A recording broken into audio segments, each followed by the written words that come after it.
Hi guys, I have one more video I'm going to make, and I've been waiting a very long time to make this video. It's very nerve-wracking and it's just a huge thing for me, so I'm going to do it though, because I believe that the Lord showed me that I can do it now. And I pray to God I'm right. So as always, you take this information, you discern it, you decide for yourself whether you're going to believe it or not. Everybody that watches these videos probably also watches a lot of other videos about the end times and where we're at, and most people believe we're in the very last days, especially with Israel and the Palestinians getting ready to make the peace agreement, the 4 blood moons. I firmly believe that as soon as that peace agreement is signed, that we've got 7 years left. As far as I can tell, reading in the Bible, that's what it means. You know, they signed the peace... Well, let me put it this way. I guess it's not quite 7 years, but when they signed the peace agreement, once they build the temple and start the sacrifices, I think there's 7 years left. You know, the book of Revelation talks about in there being 7 years, but it also says, blessed is he that hangs out till... it was a little longer than 7 years. I should have looked that up, but I didn't think about it till just now. But anyways, it was a little longer than 7 years. So there's a little extra time added on there. And I don't know why that is, but I'm going to research that a little bit more. But that's what it says, you know, a little bit longer than 7 years. Okay, so here we go. When I was 19, I'm 44 now. When I was 19, I was really, going through a really close time with the Lord. I'm always close with Him, but, well, most always, I'm a backslider too, just like everybody else, but I was really, really going strong with the Lord at that time when I was 19. And we lived way far up in the hills, away from everything and everybody, and I lived with my parents at that time, and all I can tell you is what happened to me, and you guys make up your own mind. I don't care who believes me, I don't care who mocks me, because that's part of the reason I have never told anybody except for close family this, and a few close friends, but it's because I didn't want to be mocked. I didn't know what to say to people. But this is what happened, okay? I don't even know where this revelation came from, so I cannot tell you that. I cannot tell you it came from a dream. I cannot tell you where it came from, okay?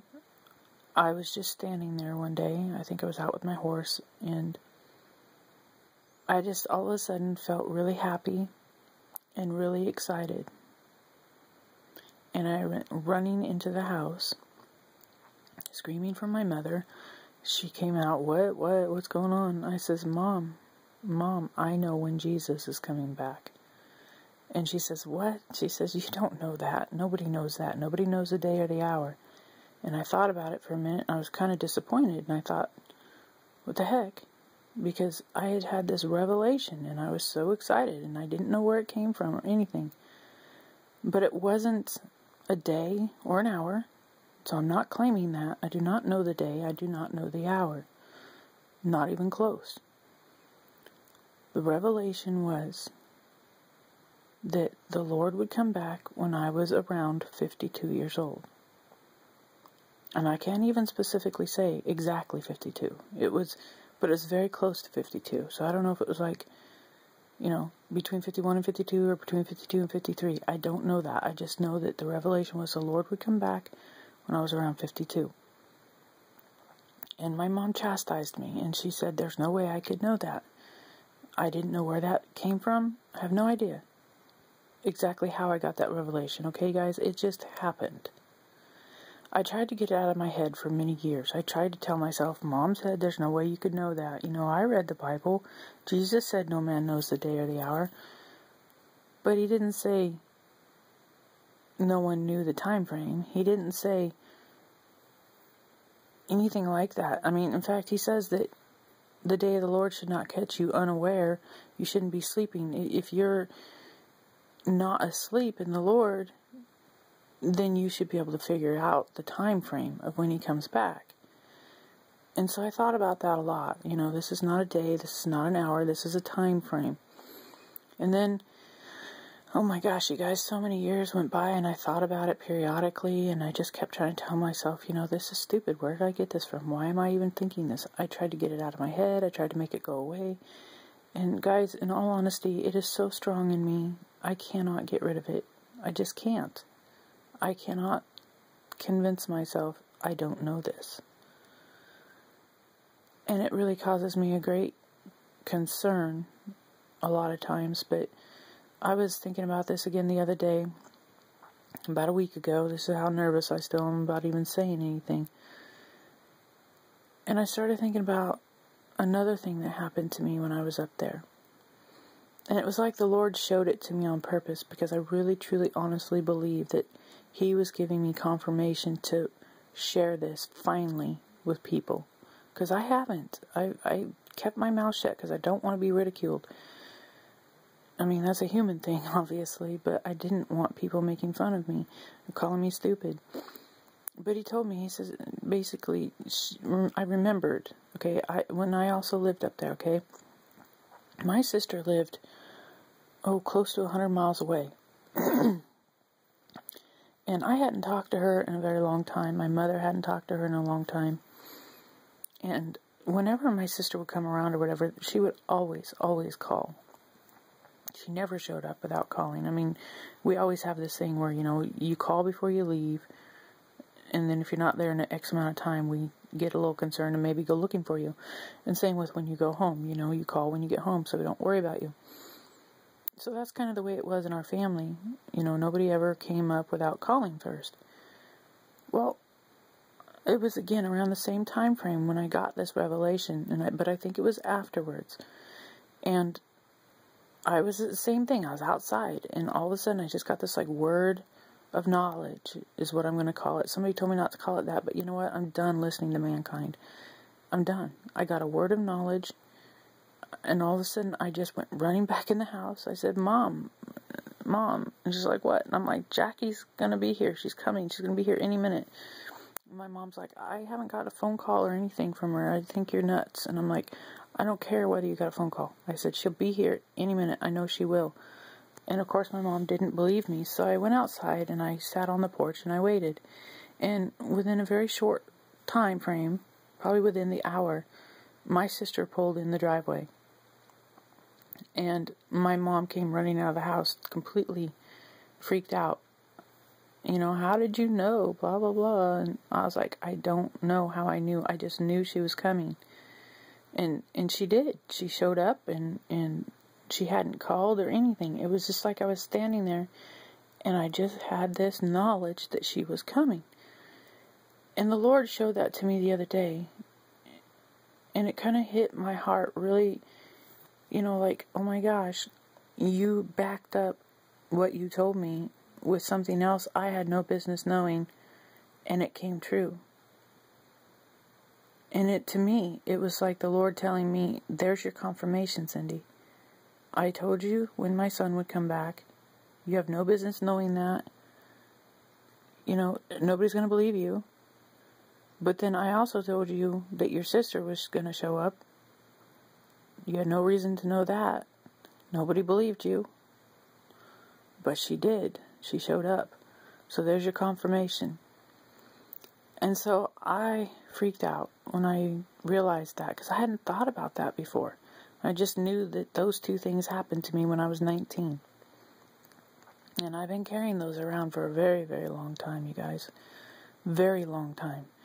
But I did do some research every once in a while as to, you know, the time frame of when Bible scholars figured that Jesus would return. And every time I looked into, you know, their time frames, they always matched. It was crazy. They always matched the same time frame that I had for when I was going to be 52 years old.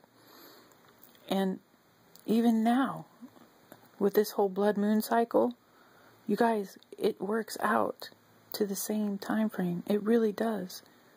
If you guys do the math, I will give you my birthday. I was born in 1969, okay? And right now, this year, I will be 45 in September 29th. And the only reason I'm putting this on here is because it's either going to happen or it's not. If it doesn't, I was wrong. Okay? If it doesn't, the Lord says, don't be afraid of that person. Just, they were wrong. Okay? But guys, even all the things I keep seeing from other people, if this whole blood moon thing works out, it'll be the same time frame. Like 2017 should be about the middle of the tribulation. And then the rest, the other 3.5 years works out to, between 2020, 2021-ish. And I'm not saying I know the hour or the day, okay? So do not throw that at me. I do not know the hour or the day. I simply am saying that for some reason I believe I was told the time frame. Just the time frame. And if you're smart and you're a Christian and you're awake in the Lord, the Bible says you should know the time frame too. Everybody should know it. Not just me. So I'm not claiming to know anything that you shouldn't already know. So do not sit there and tell me that I'm telling you a date or an hour. I'm not. I'm telling you a time frame. And you do not have to believe me. You do not have to believe any of this. But I've carried this around since I was 19 years old. And I'm done carrying it. I think it's time that everybody hears it. And I pray to God it's true. I have been looking for... This is the really sad part, you guys. I have been looking forward to this my entire life. The closer we get to this, the more excited I get. The more my soul just cries out and gets just so excited because I can't make my soul stop believing in this. I've tried, but my soul believes wholeheartedly in this. I pray to God it's true. I pray, you guys. If this peace treaty is signed, I'm going to know in my heart it's true. I just know it. I mean, you can't say it's not true because it's Bible prophecy. If they sign the peace treaty, oh my gosh, the Lord has been so good to me to share this with me, and now I'm sharing it with you guys. So please don't mock me. If you don't agree, please just keep it to yourself and don't say rude things, because I'm not trying to hurt anybody. I'm just trying to share with you finally what the Lord shared with me when I was 19. Again, I do not know the day or the hour. I'm not telling you I do. I know the time frame in my heart. And I could be wrong, I guess, but at this point, I don't believe I am. But I do pray that it's true, and I do pray that we all get to be done here. Wouldn't it be awesome? We could all just be done here and just live with Jesus. I don't want to die, obviously, but I definitely want Jesus to come back. It's time. Things are so bad down here. Anyway, I love you guys, and like I said, always pray about the stuff I tell you, because I'm only human, and I can only tell you what I believe and what my spirit thinks. So, I gave you the birth date. You guys do the math. Compare it with what everybody else is saying. Comment definitely if you want to, but please be nice, because I'm not trying to be rude to anybody. And I'm not trying to be, hurtful or anything, so please don't be hurtful to me. It took a lot of courage for me to tell you guys this. It's been a very long time in my heart, and to tell you guys was so a leap of faith on my part for God. So please be nice, but comment, definitely comment if you want to, and about your guys' time frames too, because I'm so interested in that. Okay, I gotta go. Love you guys. Bye.